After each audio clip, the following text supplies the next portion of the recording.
Good morning student. आज हम part 10 वचन वाले चैप्टर का अध्ययन करेंगे।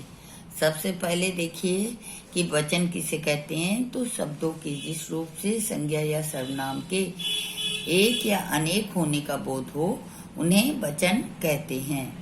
वचन के कितने भेद होते हैं? तो वचन के दो भेद होते हैं, एक वचन, बहुवचन। अब एक वचन किसे कहते हैं?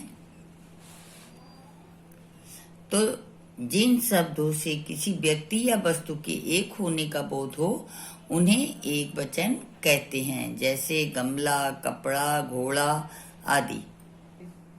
अब बहुवचन किसे कहते हैं? तो देखिए बहुवचन के बारे में कि जिन शब्दों को से व्यक्तियों या वस्तुओं के एक से अधिक अनेक होने का बोध हो उन्हें बहुवचन कहते हैं, जैसे सड़कें, पंखे, अलमारियां, पुस्तकें आदि।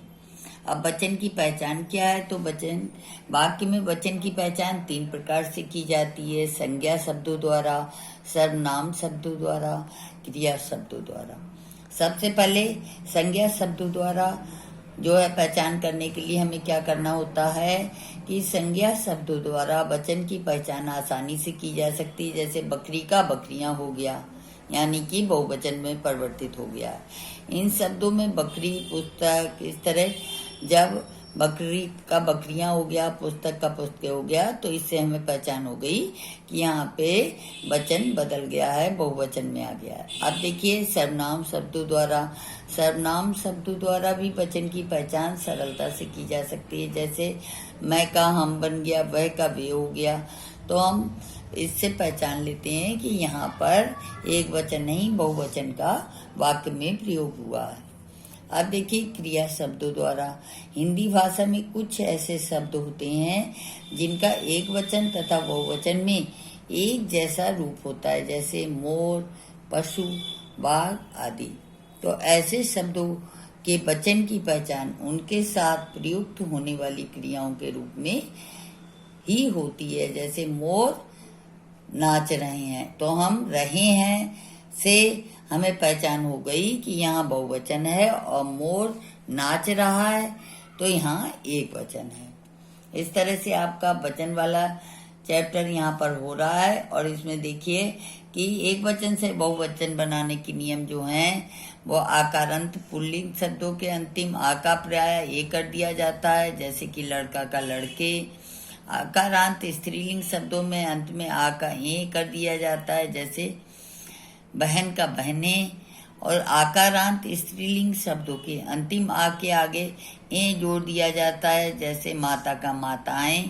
तो ये बहुवचन में परिवर्तित हो गया। इसी तरह इकारांत और इकारांत शब्दों के अंत में या जोड़ दिया जाता है, जैसे राशि का राशियां, जाति का जातियां आदि।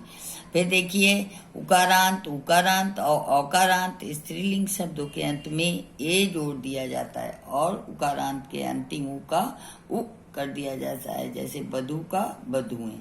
इस तरह से ये एक वचन से बहुवचन में परिवर्तित होता। अब देखिए स्त्रीलिंग शब्दों के अंतिम या के स्थान पर यहाँ कर दिया जाता है, जैसे चिड़िया का चिड़िया।